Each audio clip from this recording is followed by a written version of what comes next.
Okey, Assalamualaikum warahmatullahi wabarakatuh dan salam sejahtera. Saya ucapkan kepada semua para penonton yang sedang menyaksikan webinar Dunia Pasca COVID-19. Semua sudah maklum bahawa negara dunia pada tahun 2019 telah dikejutkan dengan berita yang bersejarah, iaitu dengan penularan wabak COVID-19 atau juga dikenali sebagai coronavirus yang saya kira telah merebak di seluruh negara, dan tentunya ia jelas memberi kesan kepada seluruh dunia termasuk negara Malaysia. Dan krisis kesihatan yang melanda dunia ini tentunya memberi impak, iaitu termasuk impak negatif, positif dalam pelbagai sektor, terutamanya dalam sektor ekonomi yang saya lihat jelas. Dan kini kita bertuah pada malam ini, kita mempunyai 5 orang panel yang saya kira agak mempunyai berpengalaman yang akan mengupas dengan lebih mendalam tentang COVID-19 yang melanda dunia pada hari ini. Okay, kita memperkenalkan panel yang pertama kita pada malam ini, iaitu Saudari Nur Syafiqah binti Razali. Apa khabar Saudari? Alhamdulillah sihat. Okey, kita berkenalan pula dengan panel yang kedua kita, iaitu Encik Asaf Basri.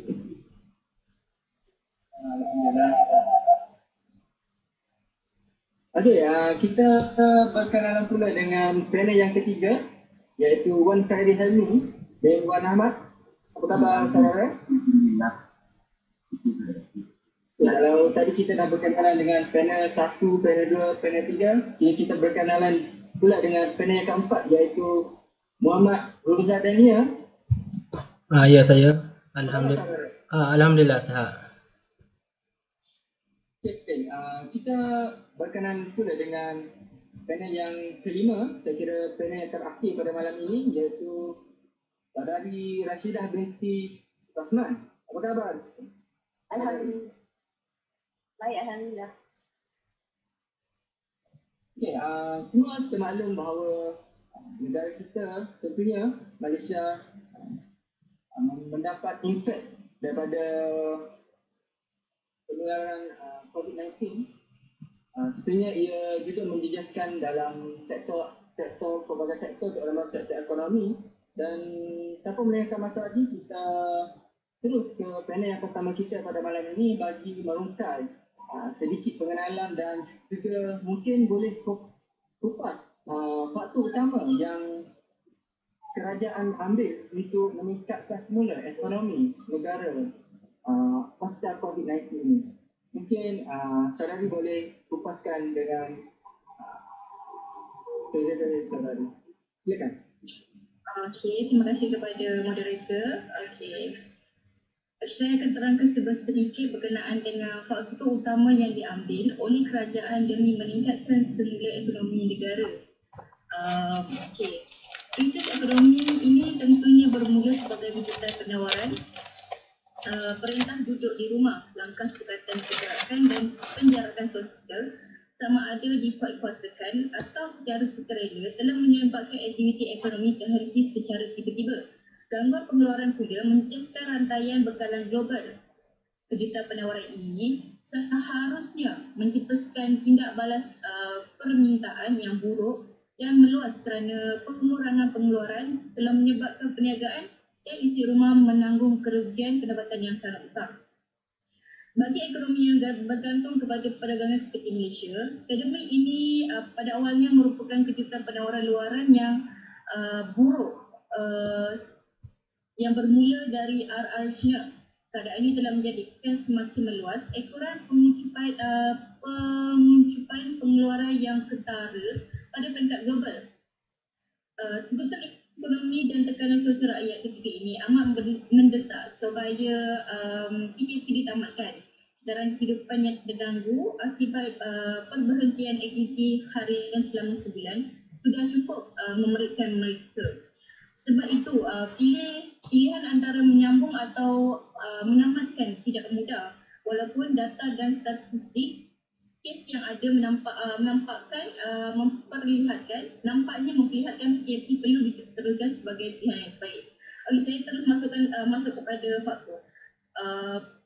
Faktornya adalah pengangkalan pelaburan menyediakan pekerjaan cabaran utama Malaysia. Faktor ini saya dapat kaitkan dengan peluang pekerjaan di mana demi meningkatkan semula peluang pekerjaan selepas dilanda coronavirus ini adalah kerajaan memilih untuk menanam keyakinan pelabur sedia ada untuk kekal menyediakan peluang pekerjaan serta memantapkan semula rangkaian bekalan untuk memulihkan ekonomi negara Malaysia. Hal ini kerana apabila pelabur luar tidak lagi berminat untuk membuat pelaburan di Malaysia, maka peluang pekerjaan akan menurun. Perkara ini perlu dielakkan kerana ia akan menyebabkan rakyat Malaysia akan kehilangan pekerjaan serta kehilangan punca pendapatan mereka. Apabila rakyat kehilangan punca pendapatan, maka kerajaan perlu memberi bantuan agar mereka dapat teruskan kehidupan mereka. Hal ini akan menambahkan beban kerajaan. Oleh itu, untuk mengelakkan ekonomi negara menjadi muflis, maka kerajaan memilih untuk memperluaskan lagi peluang pekerjaan kepada rakyat. Okey, saya masuk kepada poin yang kedua, iaitu edisi yang kedua, faktor norma baru dalam pengurusan projek pembinaan. Okey, faktor ini pula saya boleh kaitkan dengan sumber pendapatan ekonomi negara. Merujuk daripada Profesor Madya Dr. Narimah Kasim, Fakulti Pengurusan Teknologi dan Perniagaan Universiti Tun Hussein On, Malaysia, iaitu UTHM, ada menyatakan bahawa industri pembinaan adalah antara penggerak utama dalam memberi sumbangan besar terhadap ekonomi negara Malaysia. Selain daripada ekonomi, kewangan dan juga sosial digital, industri pembinaan turut terkesan dan memberi impak negatif terhadap pengoperasian dan juga aktiviti projek pembinaan di seluruh Malaysia. Hal ini mengakibatkan semua aktiviti ditangguhkan kerana perlu mematuhi arahan Perintah Kawalan Pergerakan PKP di mana arahan tersebut dikeluarkan oleh Kerajaan Malaysia pada PKP fasa pertama. Hal ini akan memberikan tekanan kepada ekonomi negara jika tidak dicari penyelesaian agar sektor pembinaan dapat berjalan seperti sedia kala dan memberi semangat kepada ekonomi negara. Oleh itu, kerajaan telah membuat keputusan untuk membenarkan sektor pembinaan untuk beroperasi semula secara berperingkat pada PKP fasa ketiga dan seterusnya dapat beroperasi sepenuhnya pada 4 Mei 2020 bersama-sama dengan sektor ekonomi yang lain dengan syarat perlu mengamalkan dan mematuhi prosedur standard operasi SOP yang dikeluarkan oleh Kementerian Kesihatan Malaysia, KKM dan Majlis Keselamatan Malaysia MKN. Okey, saya akan teruskan kepada poin yang ketiga, iaitu pendidikan tinggi di Malaysia pasca COVID-19. Okey, di mana pandemik COVID-19 ini telah menyebabkan masyarakat dunia bahawa dunia telah banyak berubah dan untuk perancangan 360 darjah. Kerajaan telah membuat satu strategi sebagai persediaan untuk pemimpin pendidikan bagi memenuhi keperluan pada masa akan datang agar risiko krisis seumpama ini agar Kementerian Pendidikan dapat mengharungi kemungkinan risiko krisis seumpama ini kemungkinan boleh berulang semula. Okey. Tahap kesedaran dan kepekaan pemimpin pendidikan terhadap perubahan persekitaran dunia yang sentiasa berubah-ubah perlu sentiasa tinggi dan dinamik dalam mengalas tanggungjawab melaksanakan tugas seharian. Dengan dugaan dan cabaran dunia pendidikan datang silih berganti. Oleh itu, pemimpin masa kini perlulah bersedia menyediakan persediaan jitu yang menjangkaui batas sepadan pendidikan dan peradaban manusia. Selain itu, pemimpin juga perlu bersikap fleksibel terhadap keperluan semasa dan pada masa akan datang agar selaras dengan tuntutan dunia semasa. Okey, kerajaan dan sokongan daripada pelbagai pihak berkepentingan amat diperlukan kerana jatuh bangun pemimpin terletak kepada sokongan persekedarannya. Seterusnya, aspek yang dikaitkan dengan pengurusan risiko perlu diterapkan dengan berkesan agar persediaan dan tindakan pemimpin di semua peringkat KPM lebih efektif. Okey, secara rumusannya, Terus COVID-19 sudah menjadikan menjadi peringatan keras kepada semua bahawa negara masih lagi menjadi unit politik dan ekonomi yang paling penting dalam apa jua keadaan sekalipun. Sebab itu norma baharu dalam konteks negara dan globalisasi akan turut berlaku dengan tabungan kewangan antarabangsa IMF meramalkan kesuraman di pantas ekonomi global pasca COVID-19. Negara harus segera bersedia dengan respon yang pantas melalui data domestik dan antarabangsa berdasarkan kepada data yang lebih besar dan contemporary. IMF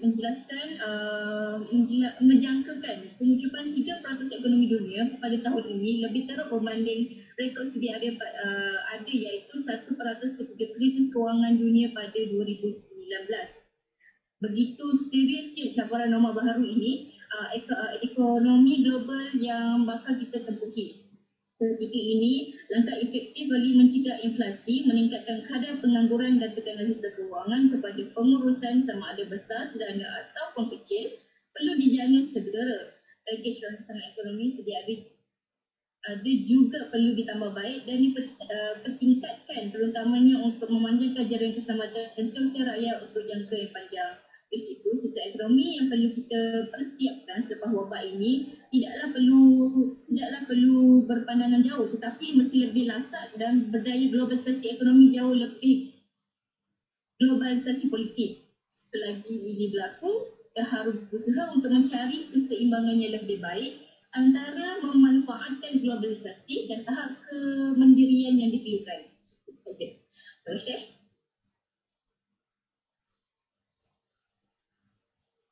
Okey, terima kasih kepada saudari Nur Syafiqah Radali ya. Saya kira penjelasan yang sangat jelas dan saya kira sangat penting untuk diketahui oleh semua lapisan masyarakat. Mungkin saya boleh rumuskan sedikit hasil pada pembentaran Nur Syafiqah tadi. Satu utama yang diambil oleh kerajaan bagi meningkatkan semula ekonomi negara pasca COVID-19 yang terbahagi kepada tiga, iaitu menyediakan peluang pekerjaan, iaitu cabaran utama Malaysia. Mungkin yang kedua, pendapatan, fokusnya kepada pendapatan utama negara, iaitu dalam sektor pembinaan, dan juga faktor yang ketiga, pendidikan tinggi di Malaysia pasca COVID-19. Baiklah, tadi kita sudah tahu dan sudah didedahkan dengan jelas oleh saudari Nur Syafiqah, dan kini kita ingin tahu juga secara globalnya. Mungkin soalan ini saya boleh tujukan kepada saudara Hassan Basri. Mungkin apakah langkah bagi dunia pasca COVID-19 ini? Silakan saudara Hassan Basri.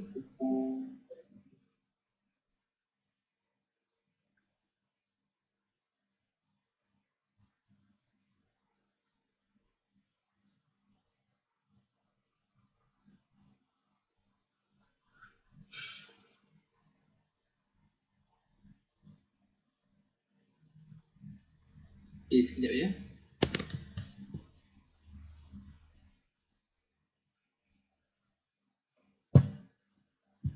Okey, Assalamualaikum warahmatullahi wabarakatuh. Terima kasih kepada moderator kerana sudi menjemput saya. Okey, seterusnya saya akan mengupas ataupun mengulas berkenaan langkah bagi dunia pasca COVID-19.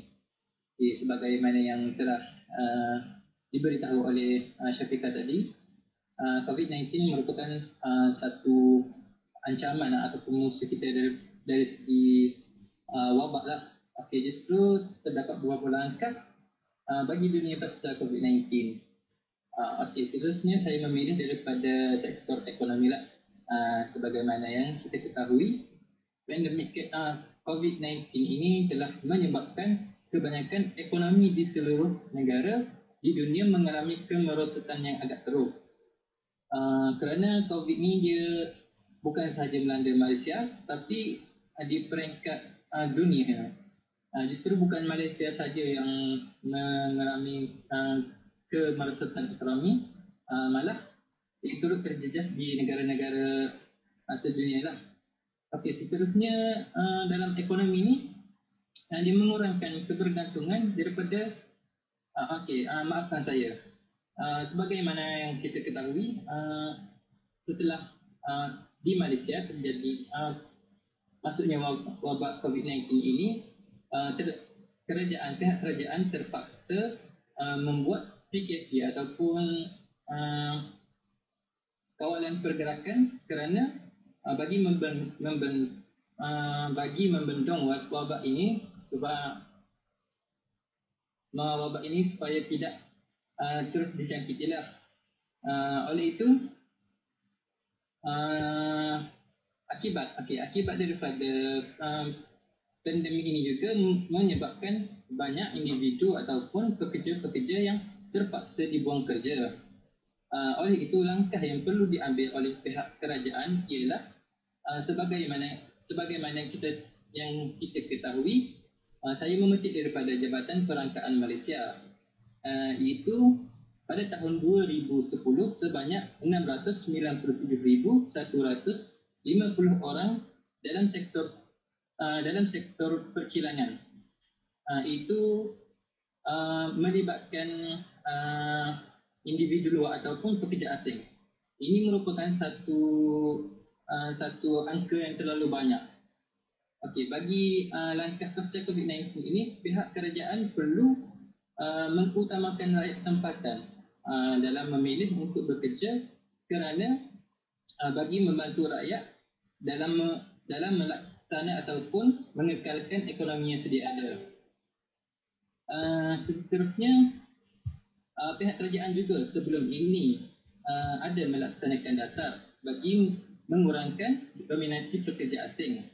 Iaitu pihak kerajaan telah melakukan strategi bagi mengurangkan kebergantungan buruh asing ini secara berangsur-angsur. Yang telah dicatatkan iaitu daripada 2.2 juta orang berkurang kepada 1 juta orang pada tahun 2015. Okey, oleh itu dengan langkah yang diambil oleh pihak kerajaan ini dapat mengurangkan kebergantungan daripada pekerja luar atau pekerja asing dalam beberapa sektor di Malaysia. Okey, seterusnya langkah ini juga dapat meningkatkan pendapatan rakyat yang mana kehilangan pekerja akibat daripada pandemik COVID-19 ini. Okey, seterusnya ialah langkah dunia pasca COVID-19 ialah menggunakan kaedah online. Okay, sebagaimana yang kita ketahui sebelum ini, kita sudah didedahkan dengan medium online ataupun penggunaan secara online. Namun kaedah ini kurang diterapkan kerana jika berbanding dengan bersemuka, kita lebih memilih untuk bersemuka kerana terdapat beberapa kesanlah akibat jika kita melakukan mungkin pembelajaran ataupun apa-apa secara online lah. Mungkin dari segi pencapaian internet apalah. Okey, kaedah ini juga bukan saja menumpukan terhadap penggunaan secara atas talian, malah ia merupakan selari dengan teknologi. Sebagaimana yang tahu, dunia kita ni sedang berlumba-lumba dalam meningkatkan teknologi dari masa ke semasa. Okey, semasa COVID-19 kan, sebelum ni ada individu yang sebelum ni kurang mahir menggunakan kemudahan teknologi ini, tetapi akibat daripada masa saya, akibat dari pandemik ini, mereka sedikit sebanyak boleh menggunakan teknologi yang ada selari dengan keadaan semasa. Itu mungkin akibat PKP mereka tidak boleh bersemuka, namun mereka berpindah kepada teknologi online dah ataupun secara atas talian. Okey, langkah bagi pihak kerajaan di sini, pihak kerajaan boleh meningkatkan taraf pencapaian. Mungkin di sini kita boleh tengok kes Viviana di mana terpaksa membuat rumah ataupun perlindungan di atas pokok kerana untuk meneruskan kelas online. Okey, seterusnya pihak kerajaan juga boleh membina pusat internet di kawasan pendalaman. Khususnya mungkin di Sarawak ataupun di Sabah lah kerana di sana pencapaiannya agak lemah kerana kurangnya pencapaian internet di sana. Okey, seterusnya ialah menawarkan, pihak kerajaan juga boleh menawarkan pakej-pakej yang berpatutan kepada pengguna. Sebagaimana yang kita ketahui, contohnya sebagai seorang pelajar. Pelajar ni apabila kita menggunakan medium online ini, kita memerlukan data, dan data itu perlu dibeli dan dilanggan. Oleh itu pihak kerajaan perlulah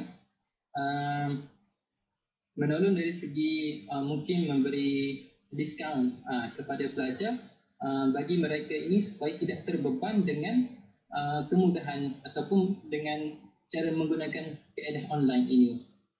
Okey, seterusnya ialah langkah pasca COVID-19 ialah dengan mewujudkan norma baru. Okey, sebagaimana yang ketahui, sekarang kita sudah menerapkan amalan penjarakan sosial ataupun penjarakan sosial penjarakan fizikal dalam kehidupan sehari bagi mencegah daripada wabak penyakit. Seterusnya, kita juga sentiasa mengamalkan kebersihan diri dengan menerapkan amalan sentiasa membasuh tangan dan menggunakan hand sanitizer. Dan seterusnya, tidak berkunjung ke tempat orang ramai dan tempat perempuan seperti majlis, sukan dan perhimpunan keagamaan. Okey, sebagai contoh, sebelum wabak ini kita bebas melakukan apa sahaja. Tapi bila pasca COVID-19, mungkinlah jika kita berada di tempat awam, mungkin ada individu yang batuk ataupun sesama, mungkin kita akan menjauhi mereka. Oleh kerana kita terbawa-bawa dengan penjarakan sosial ini. Oleh itu pihak kerajaan haruslah terus menerapkan usaha-usaha ini bagi bukan sahaja mencegah daripada wabak COVID-19, malah penyakit-penyakit lain juga kita boleh atasi dengan langkah-langkah ini ataupun usaha yang dibuat oleh kerajaan ini. Dan norma hidup baru ini juga perlu dipertingkatkan juga lagi kerana akan menghindarkan kita daripada sebarang penyakit lah. Saya rasa itu sajalah daripada saya, itu langkah pasca COVID-19. Okey, sekian, terima kasih.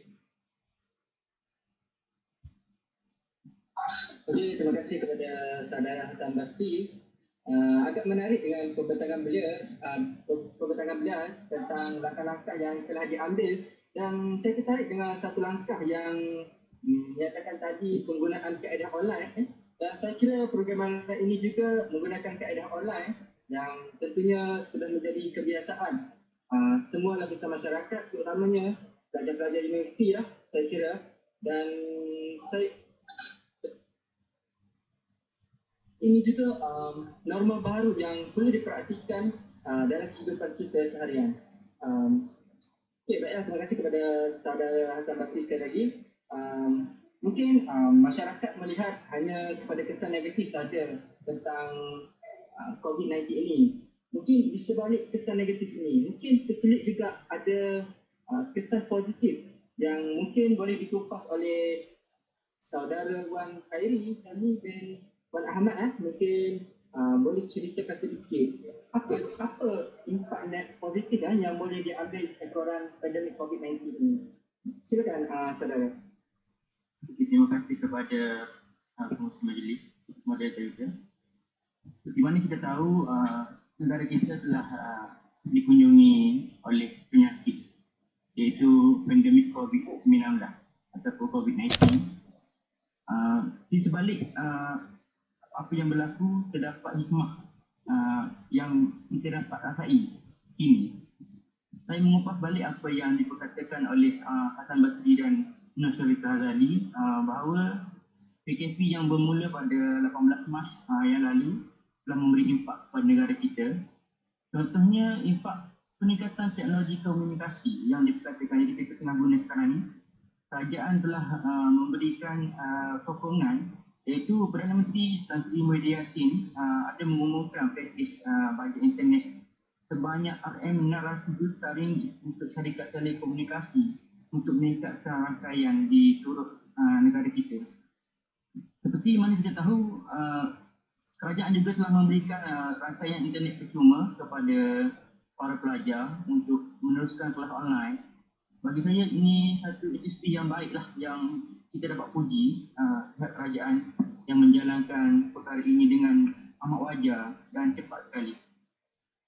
Dalam mana kita tahu kini dalam musim COVID dan selepas COVID, teknologi ini amat penting untuk kita meneruskan gaya hidup untuk masa yang kinilah yang kita harungi.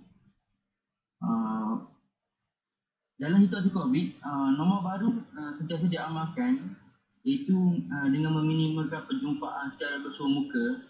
Penggunaan teknologi menjadi kewajipan bagi kita untuk masa kini. Contohnya, kelas online yang digunakan oleh pelajar di peringkat universiti hingga ke peringkat sekolah oleh guru, pensyarah untuk melakukan kerja-kerja kajian dan sebagainya.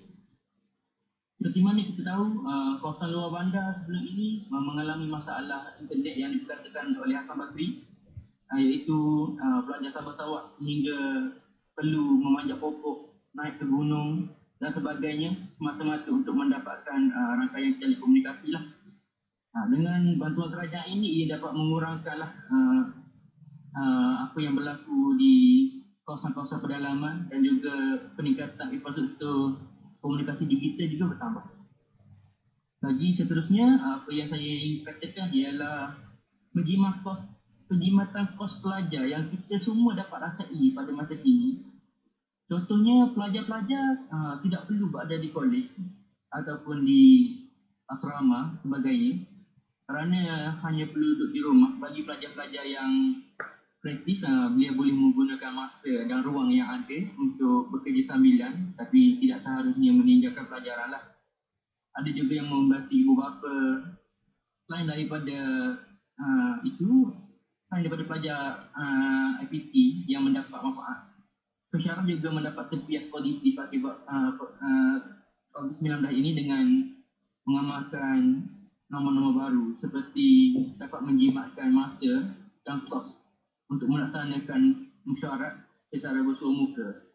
Seperti kita hadapi sekarang ini, kita menghadapi mesyuarat ataupun webinar dalam keadaan online ya. Kita tidak perlu untuk berjumpa bersua muka, menghabiskan kos yang banyak semata-mata untuk menghadiri mesyuarat. Okey, bagi seterusnya, yang kita dapat lihat banyak kursus-kursus yang ditawarkan oleh pihak IPT bagi peningkatan kemasukan pelajar. Perkara ini adalah perkara yang baiklah bagi saya lihat, sifat positiflah bagi saya kerana ia dapat mengurangkan kos. Seterusnya, isu yang agak saya rasa sangat penting untuk negara, iaitu pengurangan kes jenayah. Dalam konteks Malaysia, kes jenayah ini sering berlaku, iaitu jenayah daripada segi pelbagai aspek. Yang kita dapat lihat, penurunan kes jenayah ini berlaku dalam kes kemalangan jalan raya, penurunan kes jenayah berat seperti merompak dan sebagainya. Bagi saya, PKP ini kita dapat lihat parti-parti yang cuba masuk ke negara kita pada bulan lalu berjaya dipintas oleh pihak berwajib. Kebanjiran parti ini dapat diperhalusi dan diatasilah oleh pihak berwajib seperti pihak maritim yang berjaya meminta parti-parti untuk masuk ke negara kita. Mungkin ia membawa wabak. Seperti selain itu, seperti penutupan pasar Borong Selayang, Jalan Pudu, ia penuh dengan parti-parti. Sebelum ini kita sukar untuk menjalankan contohnya gerak kerja kerana mungkin ramai yang terdapat di sana. Ini dalam tempoh PKP, ia lagi memudahkan pihak kerajaan dalam menjalankan aktiviti untuk membanteras jenayah-jenayah ini. Ini menjadi asbab yang baiklah bagi pihak-pihak untuk tidak tentu untuk mengekang jenayah yang berlaku di negara kita. Selain itu, amat wajar perkara ini untuk menjadi agenda utama bagi keselamatan negara kita. Seperti Suruhanjaya Pencegahan Rasuah yang melipat gandakan usaha dan mereka terhadap perkara ini yang dinyatakan dalam akhbar berita harian 16 Julai lalu. Maafkan saya. Okey, seterusnya yang kita dapat lihat yang berlaku selepas berlakunya COVID-19, manfaat kepada alam sekitar. Manfaat kepada alam sekitar ini berlaku akibat daripada pengurangan yang berlaku yang kita guna setiap hari sebenarnya akibat daripada PKP yang berlaku. Seperti sekatan jalan raya dan operasi perindustrian yang disanakan semasa PKP, ia dapat mengurangkan kadar pengeluaran gas karbon dioksida, karbon monoksida dan sebagainya. Ini mencemarkan udara. Langsung yang tidak ada kenderaan yang keluar, ia menyebabkan proses pembaik pulihan berlaku. Ia memberi kesan positif kepada alam sekitar. Yang kita dapat lihat sungai di kawasan-kawasan bandar-bandar besar. Sungai contohnya di kawasan Johor, kawasan Johor Bahru, kawasan juga di berhampiran dengan Kedah dan sebagainya yang dicemar sebelum ini dapat dipulihkan kerana aktiviti-aktiviti persilangan toksik bahan-bahan kimia yang dibuang ke dalam sungai dapat diminimumkan dan dapat dibanteraslah dalam proses lockdown yang dilaksanakan oleh pihak kerajaan. Ini merupakan impak positif kepada alam sekitar. Dalam indeks pencemaran sungai yang saya dapat kongsikan, ia mencapai 90% yang dinyatakan oleh pihak Jabatan Alam Sekitar menurut laporan peningkatan signifikan WQI, indeks kualiti air sungai di kawasan hulu lembangan sungai. Yang dinyatakan di sini sebanyak 14%. Juga kualiti udara dalam indeks IPU dapat dikurangkan. Dan juga berdasarkan laporan yang dikeluarkan oleh National Astronautics and Space Administration NASA yang menyatakan bahawa pencemaran nitrogen di oksida juga yang dilepaskan oleh kenderaan berkurang sebanyak 30%. Perkara ini dapat meningkatkan lagi pertumbuhan semula penipisan lapisan ozon, dan perkara ini dapat memulihkan lapisan ozon yang tembus di kawasan-kawasan tertentu dan membaik pulih semula lah. Yang kita dapat lihat katanya bukti bacaan rekod IPU yang kurang daripada 60 yang dinyatakan oleh pihak yang berwajib, iaitu Tanjung Maling, Perak, Terengganu, Paka, Alor, Kedah, Kangsar, Perlis dan sebagainya. IPU mencatat daripada 60 ke 50, iaitu ke tahap lain lebih baik. Okey. Bagi saya, pandemik COVID-19 ini yang melanda negara kita memberi impak baik jugalah kepada alam sekitar, pencegahan jenayah. Pendidikan tu kita dapat lihat sekarang pendidikan melalui alam maya semuanya. Semua bergantung kepada alam maya untuk pendidikan. Jadi walaupun terdapat impak-impak yang negatif lah boleh dikatakan kepada kebanyakan penduduk di Malaysia maupun peluang negara, tapi terdapat juga kesan-kesan positif yang kita dapat lihat yang berlaku di sekitar kita. Setakat saja perkongsian saya.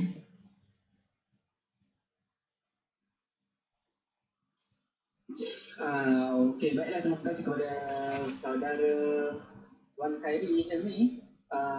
Mungkin saya boleh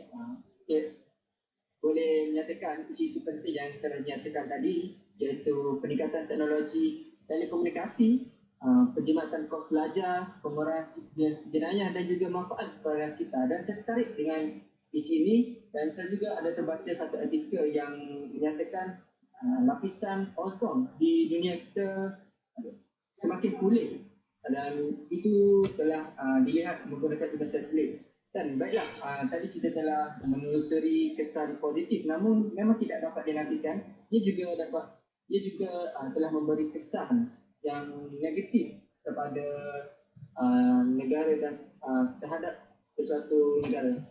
Okay, mungkin ia yang boleh dijelaskan secara terperinci oleh saudara Muhammad Ruzanenia tentang kesan negatif terhadap penularan COVID-19 ini. Silakan, saudara. Okay, terima kasih saya ucapkan kepada moderator kita sebagai pengerusi majlis. Okey, penularan wabak COVID-19 ini telah memberi impak yang negatif terhadap dunia pasca COVID-19, di mana terdapat berbagai sektor-sektor seperti sektor ekonomi, sektor pekerjaan dan juga sektor pendidikan telah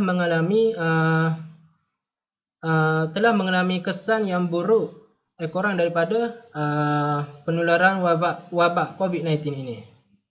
Okey, saya ingin mengupas isi yang pertama, iaitu mengenai impak negatif terhadap sektor pekerjaan.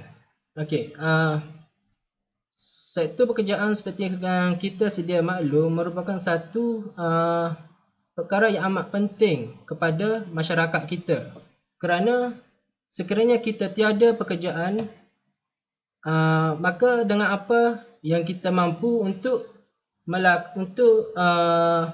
meneruskan sara hidup kita di atas muka bumi ini. Okey, kurang daripada penularan wabak COVID-19 ini, ramai masyarakat telah kehilangan pekerjaan tetap. Hal ini di mana telah meningkatkan kadar pengangguran dalam kalangan masyarakat di Malaysia. Seperti yang kita sudah maklum, negara Malaysia sedang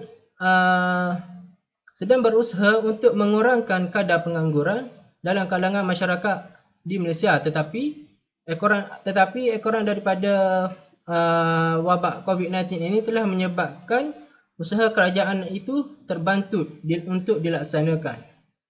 Okey, selain itu, arahan-arahan yang dikeluarkan oleh kerajaan iaitu mengenakan PKP, di mana mengurangkan pergerakan bebas, telah memaksa premis-premis perniagaan ditutup, dan jika ia dibenarkan hanya dibuka dalam tempoh masa yang ditetapkan. Hal ini telah menyebabkan pengusaha-pengusaha premis perniagaan terpaksa mengauk keuntungan sedikit sahaja, tidak seperti kebiasaan yang semasa negara belum dilanda wabak COVID-19. Okey, pekerjaan dalam sektor perkhidmatan seperti pekerja-pekerja hotel, pekerja kedai makan akan diberhentikan kerja oleh majikan. Hal ini tidak dapat dipersalahkan oleh majikan juga, kerana sekiranya majikan memakai pekerja yang ramai tetapi dia tidak mendapat keuntungan yang tinggi, hal ini akan menyebabkan majikan itu mengalami kerugian dari segi keuntungan kedai dan juga terpaksa membayar gaji kepada ramai pekerja. Jadi oleh itu, pada saya, majikan tidaklah bersalah dalam hal ini, kerana dia juga mementingkan keuntungan kepada perniagaan dia. Okey, seterusnya, sekiranya pasca COVID-19 ini akan menemui jalan penyelesaian, premis perniagaan juga akan mengambil sedikit masa untuk kembali pulih beroperasi sekiranya wabak ini berjaya diputuskan. Hal ini demikian kerana ramai masyarakat terpaksa akur dengan arahan kerajaan di mana tidak digalakkan untuk keluar daripada rumah sekiranya tiada urusan penting, mengakibatkan kedai yang sentiasa dikunjungi oleh mereka tidak menarik perhatian mereka untuk pergi sekiranya wabak COVID-19 ini berjaya diputuskan. Jadi hal ini telah menunjukkan sektor pekerjaan akan jadi hal ini akan menunjukkan dunia pasca COVID-19 akan memperlihatkan berlakunya peningkatan kadar pengangguran dalam kalangan masyarakat di Malaysia, iaitu tidak selari dengan usaha yang kerajaan ingin laksanakan. Okey, seterusnya untuk sektor ekonomi. Okey, seperti yang kita sedia maklum, sektor ekonomi ini merupakan sektor yang sangat penting kepada negara.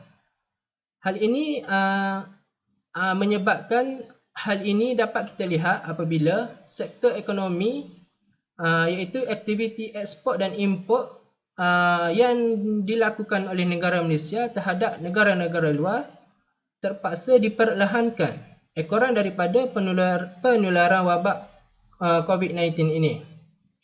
Jadi sebagai contoh, barangan-barangan ekspor yang Malaysia selalu mengekspor iaitu minyak sawit, peralatan elektrik dan elektronik serta produk getah.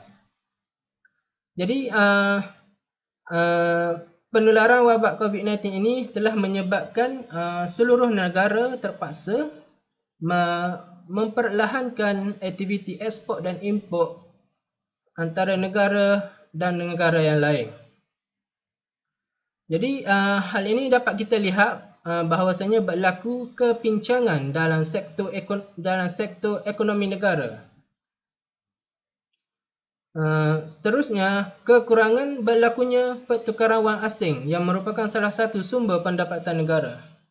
Hal ini dapat kita lihat apabila negara-negara yang dilanda wabak COVID-19 ini telah mengambil keputusan untuk menyekat pintu sempadan daripada dilawati oleh pelancong-pelancong dari negara luar, dan hal ini telah menunjukkan apabila ketiadaan pelancong yang masuk ke negara menyebabkan sumber pendapatan negara melalui pertukaran wang asing tidak dapat dijana.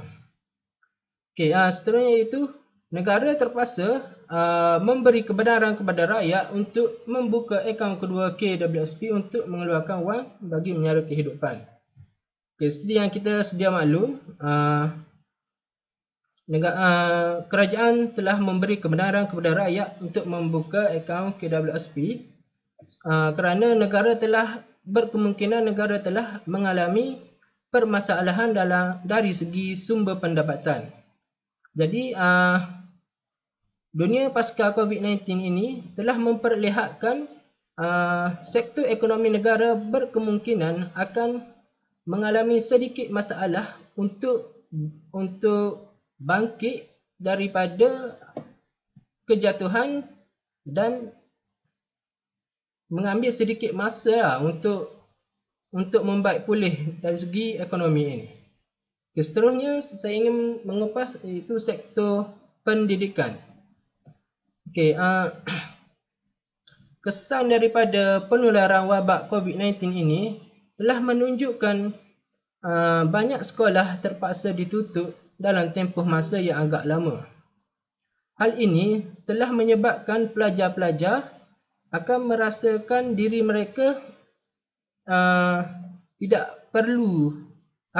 menyebabkan diri mereka berasa selesa berada di rumah walaupun pelajaran dilakukan melalui atas talian. Selain itu, Kementerian Pelajaran terpaksa merancang semula pendidikan di sekolah. Okay, seperti yang kita sedia maklum, Kementerian Pelajaran terpaksa merancang semula pendidikan di sekolah kerana akibat daripada penutupan sekolah yang agak lama telah mengganggu perancangan sekolah, dan hal ini akan menyebabkan Kementerian Pelajaran terpaksa merancang semula lah dia punya perancangan pendidikan di sekolah di Malaysia. Seterusnya, pelajar juga berkemungkinan akan terlibat dalam bidang pekerjaan dan memaksa diri mereka untuk berhenti dari sekolah. Seperti yang kita lihat, ramai pelajar-pelajar yang datang dari keluarga miskin. Sekiranya sekolah ditutup, mereka akan mengambil peluang untuk bekerja. Dalam bekerja itu, pelajar tersebut akan dapat membantu sedikit sebanyak ibu bapa mereka menambah menjana sumber pendapatan. Hal ini disebabkan oleh peningkatan kos sara hidup yang agak tinggi pada masa kini, memaksa ibu bapa bekerja lebih keras untuk menyara kehidupan. Okey, seterusnya, pelajar juga tidak akan berasa berminat lagi untuk belajar. Okey. Sesetengah pelajar ini tidak semuanya ingin belajar. Bagi pandangan saya lah, tidak semua ingin belajar. Ada setengah juga pelajar yang ingin, apabila tamatnya SPM dia, mereka ingin terus mencuburi dalam bidang pekerjaan. Seperti yang kita tengok pada masa sekarang, kalau kita belajar, adakah ia akan menjamin masa depan kita? Tidak semuanya pelajar berminat untuk belajar. Okey, seterusnya ialah pihak sekolah terpaksa merancang semula aktiviti pengajaran tahap. Seperti yang saya bagi tahu tadi, kurang daripada COVID-19 ini, sekolah banyak tutup menyebabkan pihak sekolah terpaksa merancang semula aktiviti pengajaran. Okey, sekian saja daripada saya. Terima kasih.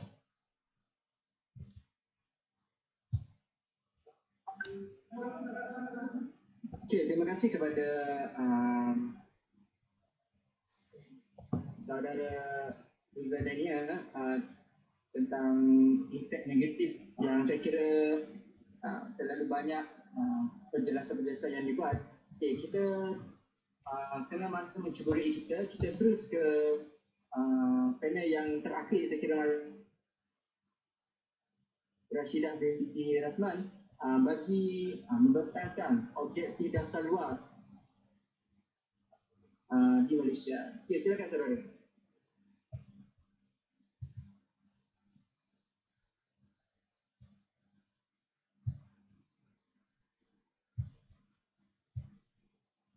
Dengan rakan-rakan semua berkaitan dengan hubungan luar antara Malaysia dengan negara-negara lain semasa pasca COVID-19.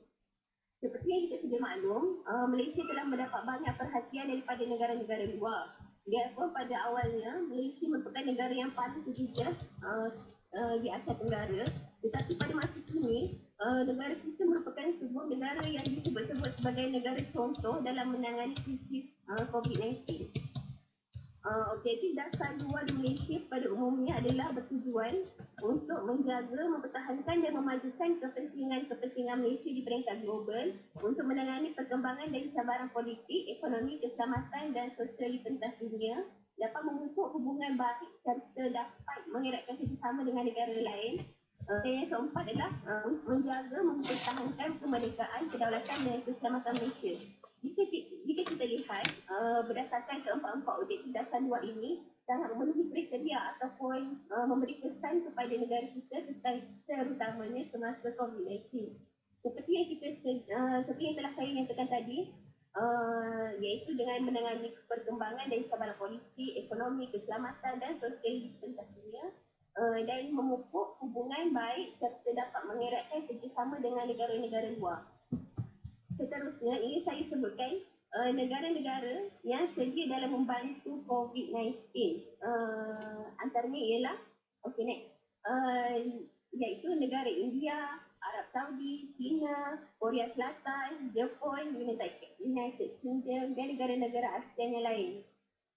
Seperti yang panel 3 yang tekan sebentar tadi, iaitu saudara Hassan Basri, pandemik COVID-19 ini bukan sahaja memberi kesan kepada Malaysia, tetapi ia turut memberi impak kepada seluruh dunia.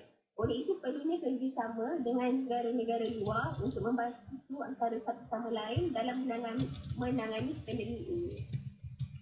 Seterusnya, mari kita lihat apakah bantuan yang diperoleh Malaysia daripada negara-negara luar. Jika kita lihat, antara aspek-aspek besar yang dapat dilihat ialah perubatan, ekonomi, perkhidmatan dan pendidikan. Jika kita lihat daripada aspek perubatan, menurut Tan Sri Muhyiddin Yassin, Malaysia akan berkongsi hasil penemuannya dengan pakar dan saintis dari ASEAN dan rakan Pakatan Campur Tiga iaitu negeri China, Jepun dan Korea Selatan untuk bersama-sama untuk berusaha mencari vaksin COVID-19.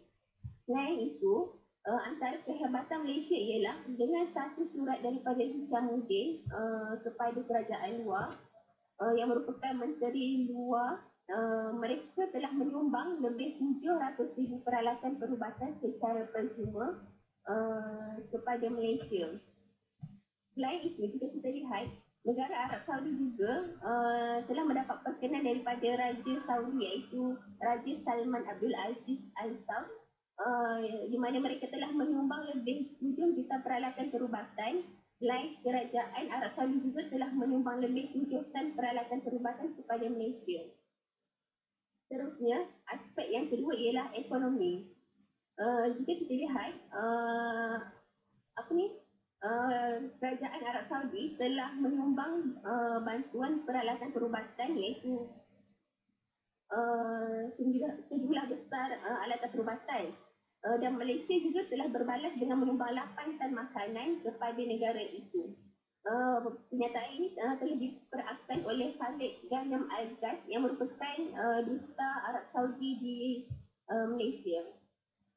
Yang ketiga adalah aspek Kementerian Pendidikan dan juga yang ketiga adalah aspek, kita boleh lihat daripada aspek pendidikan di mana menurut Datuk Seri Hishamuddin Tun Hussein, Kementerian Pendidikan juga dapat dihubungkan dengan kerajaan United Kingdom untuk bekerjasama dalam bidang pendidikan di mana ia dapat dimanfaatkan kepada para pelajar di Malaysia. Dan yang terakhir sekali ialah aspek perkhidmatan. Jika kita lihat dalam aspek perkhidmatan, negara Malaysia merupakan negara yang diberi perhatian di mana kita telah mendapat penghormatan daripada banyak negara, daripada negara-negara luar. Jika kita lihat, menurut Datuk Seri Hishamuddin Tun Hussein melalui Wisma Putra, kita telah berjaya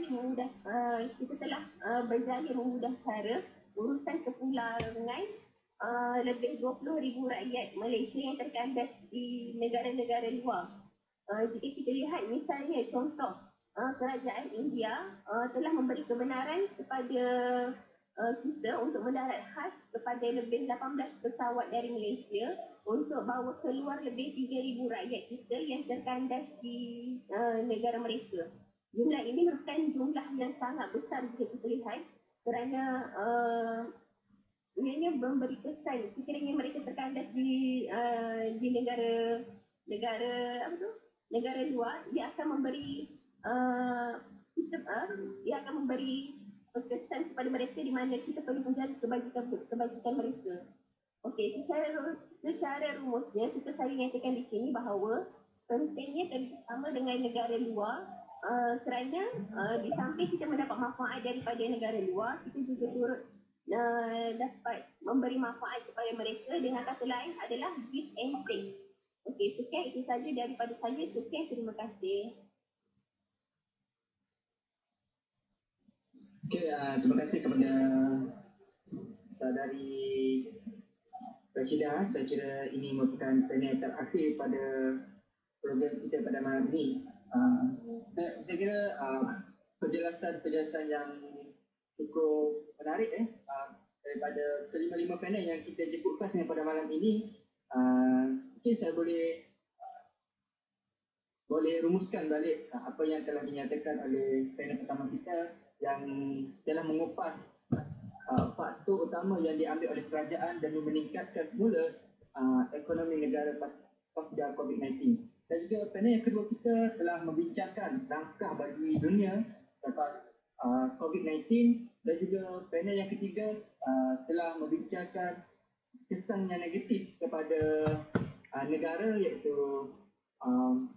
panel Wan Khairi, dan panel yang keempat telah membincangkan kesan yang negatif kepada dunia pasca COVID-19, iaitu Ruza Dania, dan juga panel yang terakhir kita telah membincangkan objektif dasar luar di Malaysia. Dan saya kira maklumat-maklumat ini sangat penting untuk diketahui oleh seluruh lapisan masyarakat agar ia sentiasa mengetahui tentang perkembangan-perkembangan berasa yang sedang dialami oleh dunia pada hari ini. Dan kerana masa menceburi kita, saya selaku moderator pada malam ini ingin memohon maaf jika ada salah kata dan terlajak kata mungkin daripada panel-panel dan semua jemputan kepada semua peserta yang menyertai pada malam ini. Sekali lagi saya mengucapkan ribuan terima kasih kepada kelima panel yang sudi berkongsi pengalaman dan juga pengetahuan pada malam ini. Sekali lagi terima kasih. Saya sudahi majlis kita dengan wabillahi taufiq wal hidayah. Assalamualaikum warahmatullahi wabarakatuh. Sekian, terima kasih.